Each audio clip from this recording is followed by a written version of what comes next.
ఎన్టీఆర్ స్టేడియంలో 50 నుంచి 1,00,000 మందిని పిలిచి అక్కడే చెప్పులు తీసుకొని కొడతాం.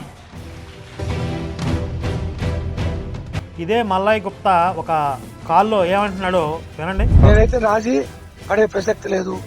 కోర్టు తిప్పాల్సిందే, ఇంకా ₹1 ఖర్చు ఒంగల మట కుడిపాల్సిందే. డబ్బులు ఇస్తే బిస్కెట్లు పడేస్తే పోలీసులు ఏదైనా చేస్తారు అంటే గతంలో ఇవన్నీ చేశాడా వీడు? నీ మాటలలో ఉన్న ప్యూరిటీ అందరిలా కనబడదు. నువ్వు డిఫరెంట్, నాకు తెలుసు. అది ఆ గుండుగాడికి సిరిడి సంస్థాన్ వాళ్ళతో చెప్పించినా కూడా వాడు వీడియోలు చేస్తున్నాడు. అంటే షిరిడి సంస్థాన్ ఈవో ఒక ఐఏఎస్ ఆఫీసరా, గ్యాంగ్స్టరా? ఈ మల్లాయ్ గుప్తా అనే గోండాతో వాళ్ళకేంటి లావాదేవీలు?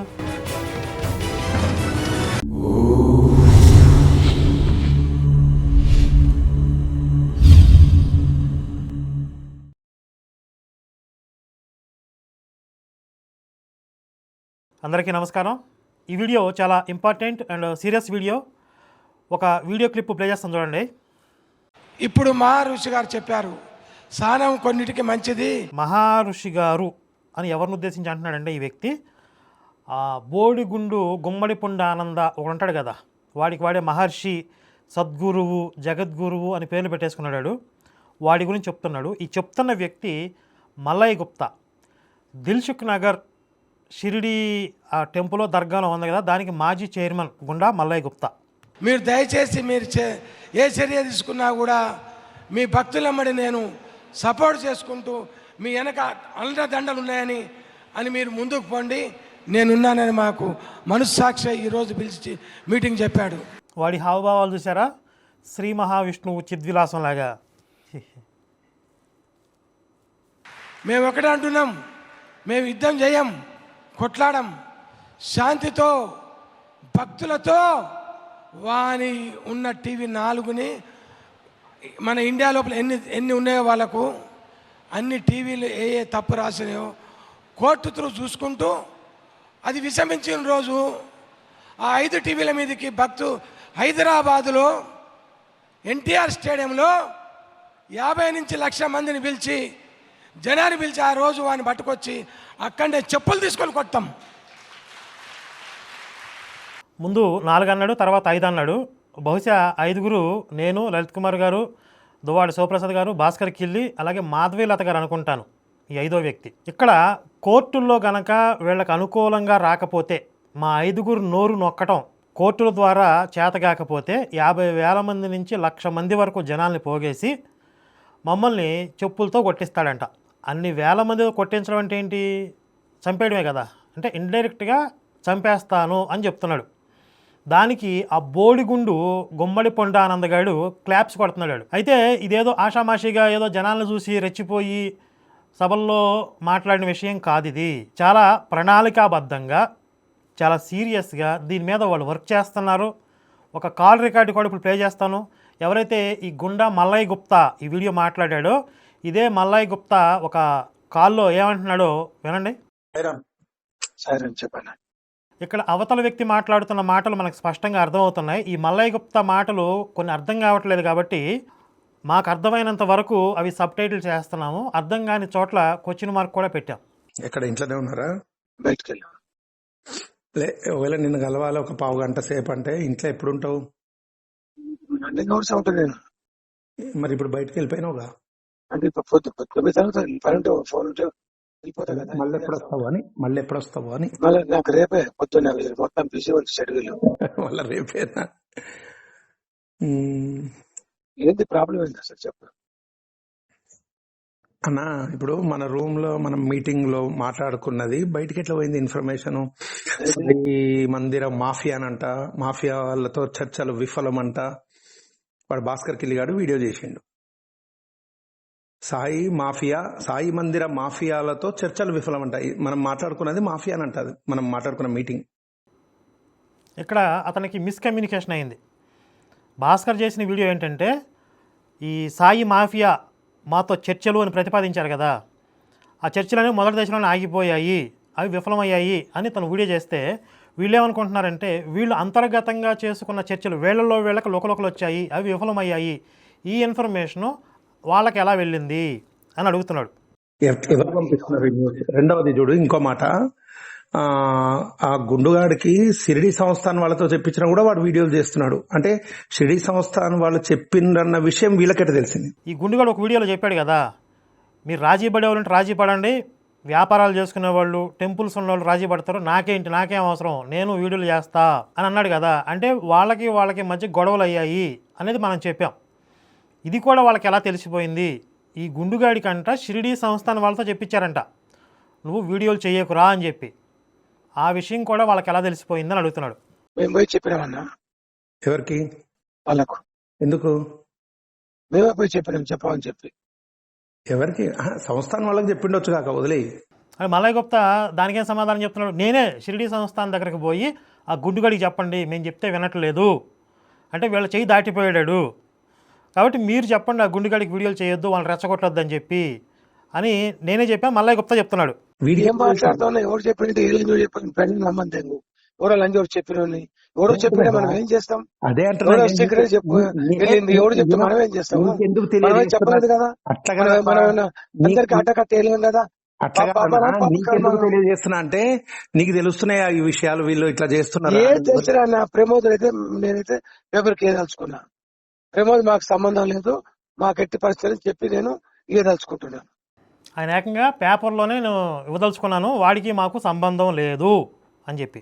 సరే పని చేయకపోతే నీ ఇష్టమన్నా. ఇప్పుడు నేను ఒక మాట చెప్తా, నేను దాని నువ్వు ఏదైనా చెప్పన్నా, మేము వద్దన్న తర్వాత వేయటం ప్రమోద్ చాలా తప్పు మాట్లాడటం. వాడిని మాట్లాడుతూ మాట్లాడి, నువ్వు మాట్లాడితే వాడు మాట్లాడు, నువ్వు మాట్లాడుతాడు, నీకు సపోర్ట్ చేస్తుంది కా ఏం లాభం? ఎందుకు తిడుతున్నావు? ఉత్తరం చూస్తున్నావు కూర్చోక, పిల్లి మటన్లని చూపిస్తావు, అరే అంటావు గిదే అంటావు, ఏంది అది? సంస్కారం లేని ముండా కొడుకాడు ఒకడు. అరే గిరే అని చెప్పి బూతులు తిడుతున్నాడు వీడు, సంస్కారం లేని ముండా కొడుకు వీడు తిట్టే తిట్లకి వాళ్ళు రెచ్చిపోతున్నారు అని వీళ్ళ బాధ. వాడు అవతలేడు వాడు చేస్తున్నాడు. అవుతాడు లంచోడు, దొంగ లంచోడు, వాడే అవుతాడు. 4 రోజులు నాకు ఎందుకు వాడు పెళ్ళని దొంగ, నువ్వు పెళ్ళని దొంగంటవా? నిరూపిస్తాయి, మనం ఎందుకు వేయాలి? అవునబ్బా, నేను ఆ విషయం నేను మాట్లాడతాం గానీ, మనము మన రూమ్ లో మీటింగ్ లో జరిగిన చర్చలు ఎవడు పోయిందో మనకేం తెలుసాయా? అట్లా క్లారిటీ మనకు, ఎందుకంటే నీకు తెలవాలి ఈ విషయాలన్నీ అని చెప్తున్నాను. మాకేం తెలుసు? పొచ్చు తెలుస్తుంది. మేము పిచ్చోళ్ళు లేకపోతాం, మీటింగ్ వస్తాం, ఏనా కొడుకుతో మాట్లాడము.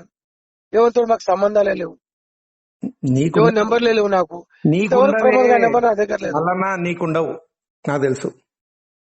సరే బాయ్.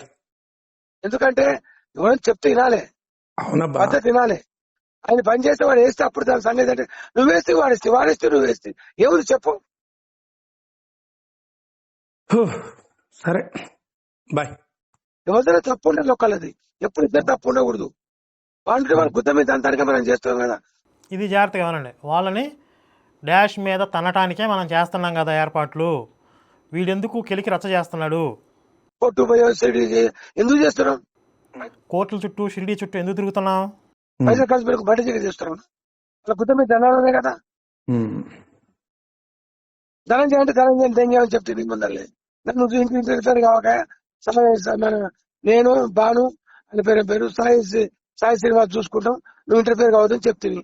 ధనంజయ్ అనే వ్యక్తిని కూడా దొబ్బేమని చెప్పాడంట ఈ మల్లయ్య గుప్తా. ఎందుకంటే అతను రాజీ పడదామని అడుగుతున్నాడు. ఈ ధనంజయ్ అనే వ్యక్తి, మనం గొడవలొద్దు, మనం నష్టపోతాము, రాజీ పడదాం, వాళ్ళు కొన్ని డిమాండ్స్ పెట్టారు కదా, వాడి మీద కూర్చొని మాట్లాడుకుందాం అని అతను ప్రతిపాదించినందుకు ఆ ధనంజయ్ అనే వ్యక్తిని కూడా నువ్వు దొబ్బే, మేము చూసుకుంటాం, నేను బాను సాయి శ్రీనివాస్ మేము చూసుకుంటాం, నువ్వు దొబ్బే అన్నాడంట మల్లయ్య గుప్తా.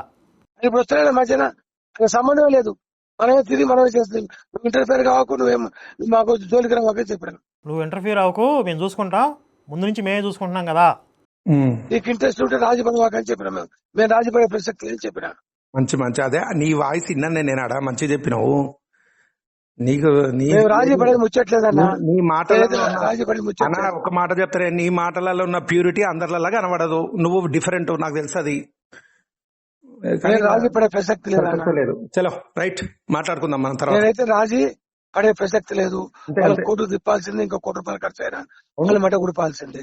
అవసరం సిడికి పోయి యువతో మాట్లాడి పోలీసులకు పైసలు ఇచ్చి అరేంజ్ చేపించే అంతా నేను చూసుకుంటున్నా, నేను వెళ్తాను, నేను మాట్లాడతాను.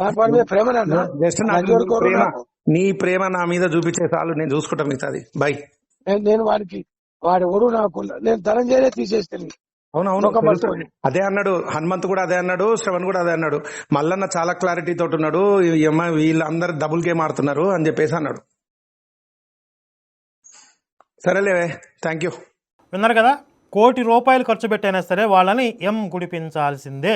షిరిడీకి పోయి ఈవోతో మాట్లాడి, ఆ షిరిడీ టెంపుల్ ఈవోతో మాట్లాడి పోలీసు వాళ్ళకి పైసలు ఇచ్చి వీళ్ళని అరెస్ట్ చేపియాలి. ఇది స్పష్టంగా మల్లయ్య గుప్తా చెప్తున్నాడు.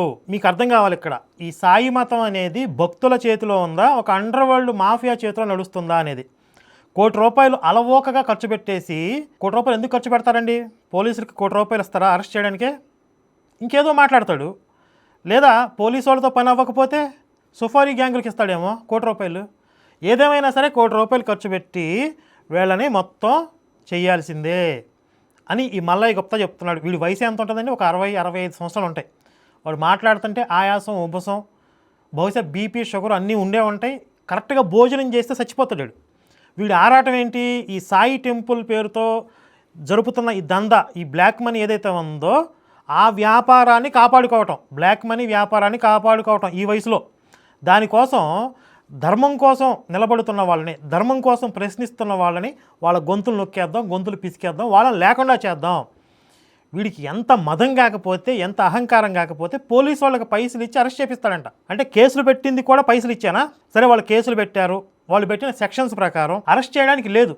ఎందుకంటే బిలో 7 years కేసుల్లో ఒకవేళ నేరం ప్రూవ్ అయినా 7 సంవత్సరాలకి పైబడి శిక్ష ఉంటే తప్ప అరెస్ట్ చేయరు. ఇది ఇంకా సివిల్ కేసు.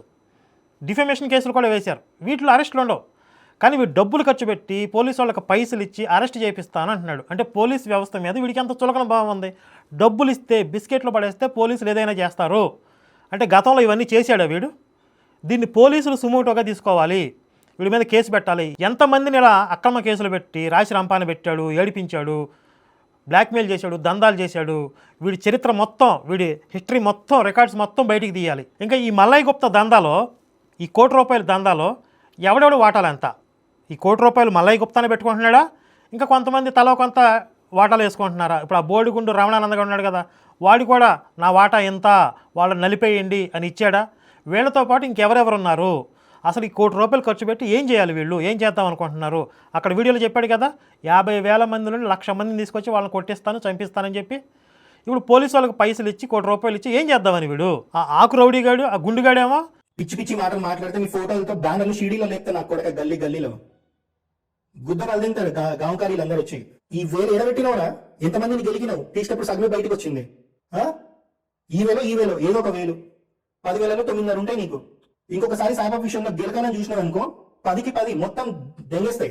కింద రాడు తింటే నోట్లకెళ్ళి బయటకు వస్తుంది నాకు కొడకల్లారా. అంటే ఇది మొత్తం కూడా ఒక మాఫియా. ఈ సాయి భక్తుల పేరుతో ఒక అండర్ వరల్డ్ మాఫియా తయారైంది. ఒరే, మీరు సాయిబ్ని గురువు అనుకుంటే అనుకోండి, ఆయన పెట్టుకుని పూజించుకుంటే పూజించుకోండి, ధర్మాన్ని కలుషితం చేయకండి, ధర్మాన్ని అపవిత్రం చేయకండి. ఇది మేము మాట్లాడుతున్నందుకు సుఫారీ గ్యాంగులకి డబ్బులు ఇచ్చే దగ్గరకు వచ్చేసారు. అంతే కదా, ₹1,00,00,000 ఖర్చు పెట్టడానికి సిద్ధమైనోడు పోలీసులతోనే ఆగుతాడని గ్యారంటీ ఏముంది? ఒకవేళ పోలీసులు మాట వెనకపోతే సుఫారీ గ్యాంగుల దగ్గరికి వెళ్తాడు. వీడికి ₹1,00,00,000 ఎక్కడి నుంచి వచ్చినాయి? ఇలా జస్ట్ విసిరేసినట్లుగా ₹1,00,00,000 అని మాట్లాడుతున్నాడంటే ఎంత డబ్బు లేకపోతే, ఎంత బ్లాక్ మనీ వీడికి కూడబెట్టకపోతే అంత మదం, అంత అహంకారం ఉంటుంది. మేము ఇన్ని సంవత్సరాలుగా క్రైస్తవ మాఫియా మీద పనిచేస్తున్నాం కదా, వాళ్ళలో కొంతమంది సైకోగాళ్ళు, ఆవేశపరులు ఫోన్ చేసి మిమ్మల్ని నరికేస్తాం, కోసేస్తాం, ముక్కలు ముక్కలు చేస్తాం అని బెదిరించిన వీడియోలు ఉన్నాయి. కానీ ఎవరు ఇంత ఆర్గనైజ్డ్గా ₹1,00,00,000 బడ్జెట్ పెట్టుకుని వీళ్ళ మీద కేసులు పెట్టాలి, అరెస్ట్ చేయించాలి, ఇవి ఫెయిల్ అయితే, ఇవి వర్కౌట్ అవ్వకపోతే జనాలను తీసుకొచ్చి మాబ్ అటాకింగ్ చేయించాలి, ఇంత కుట్ర క్రైస్తవ మాఫియాలో కూడా లేదు. అంటే ఇది క్రైస్తవ మాఫియా కంటే డేంజరస్గా తయారైంది ఈ సాయిబు మాఫియా. ఇప్పుడు తెలుగు రాష్ట్రాల్లో ఉన్నటువంటి ఈ సాయి మందిరాల్లో దిల్సుఖ్ నగర్ సాయి టెంపుల్ చాలా పెద్దది. అది direct link to Shirdi Samsthan. అందుకే షిరిడీ సంస్థాన్ ఈవోతో నేను మాట్లాడి మొత్తం సెట్ చేస్తాను. ఆ షిరిడీ సంస్థాన్ ఈవోను పట్టుకుని షిరిడీ పోలీస్ స్టేషన్కి వెళ్తాడు ఈ మల్లయ్య గుప్తా. వెళ్ళి అక్కడ పోలీసులు డబ్బులు ఇప్పించి మా మీద అక్రమంగా కేసులు పెట్టడం, అక్రమంగా అరెస్టులు చేయించడం, ఇది వీళ్ళ ప్లానింగ్. షిరిడీ సంస్థాన్ ఈవో ఒక ఐఏఎస్ ఆఫీసరా, గ్యాంగ్స్టరా? ఈ మల్లయ్య గుప్తా అనే గోండాతో వాళ్ళకేంటి లావాదేవీలు? అలాగే ఇక్కడ లోకల్గా కూడా సరూర్ నగర్ పోలీస్ స్టేషన్లో మీ మీద కేసు అవ్వబోతుంది, అరెస్ట్ చేయబోతున్నారని చెప్పి ఆ మధ్య గుండుగడు వాగాడు. అంటే ఆ ప్రయత్నం కూడా చేశారు. బహుశా మరి ఈ మధ్య పోలీస్ ఆఫీసర్స్ ట్రాన్స్ఫర్లు అయ్యాయి కదా, ఆ ట్రాన్స్ఫర్లు జరగటం వల్ల వీళ్ళు అనుకుని జరగలేదేమో తెలీదు. ఇప్పుడు షిరిడీ సంస్థాన్ని పట్టుకుని అక్కడ షిరిడీ పోలీస్ స్టేషన్లో ఈ కుట్ర మనం చేద్దాము అని తెగించారు వీళ్ళు. అటు సాయిబు మతం అనేది ఎంత ప్రమాదకరంగా, ఎంత డేంజరస్గా తయారైంది, మేము ఎంత ప్రమాదకర పరిస్థితుల మధ్య ఉన్నాము. కొంతమంది అంటున్నారు మీరు డబ్బు కోసం చేస్తారు, డబ్బు ఎవడిస్తాడు మాకు? సాయిబు మతాన్ని ప్రశ్నిస్తే మాకు డబ్బు ఇస్తారా? మా ప్రాణాలకు రిస్క్ ఉంది ఇక్కడ. ధర్మాన్ని కలుషితం చేస్తున్నారు, రామాయణ మహాభారతాలను తీసేస్తున్నారు, రాముడిని కృష్ణుడిని తీసేస్తున్నారు. దీన్ని ప్రశ్నించకపోతే, దీన్ని అడ్డుకట్ట వేయకపోతే ఒక జనరేషన్ తుడిచిపెట్టుకుపోతుంది హిందుత్వంతో సంబంధం లేకుండా అని మా ప్రాణాలకి తెగించి రిస్క్ చేసి మేము పనిచేస్తుంటే మీరు డబ్బు కోసం చేస్తాం. ఎవడిస్తాడండి మాకు డబ్బు? ఈ సాయిబు మతాన్ని ప్రశ్నిస్తే ఇంత డేంజరస్ సిచ్యువేషన్ని ఎలా హ్యాండిల్ చేయాలి? ఇప్పుడు మా శక్తి సరిపోతుందా? కొన్ని రోజుల్లో మన భవిష్యత్ కార్యాచరణ ఏంటి, దీని మీద మన స్పందన ఏంటి అనేది మళ్ళీ తెలియజేస్తాం. జై శ్రీరామ్, భారత్ మాతాకి జై.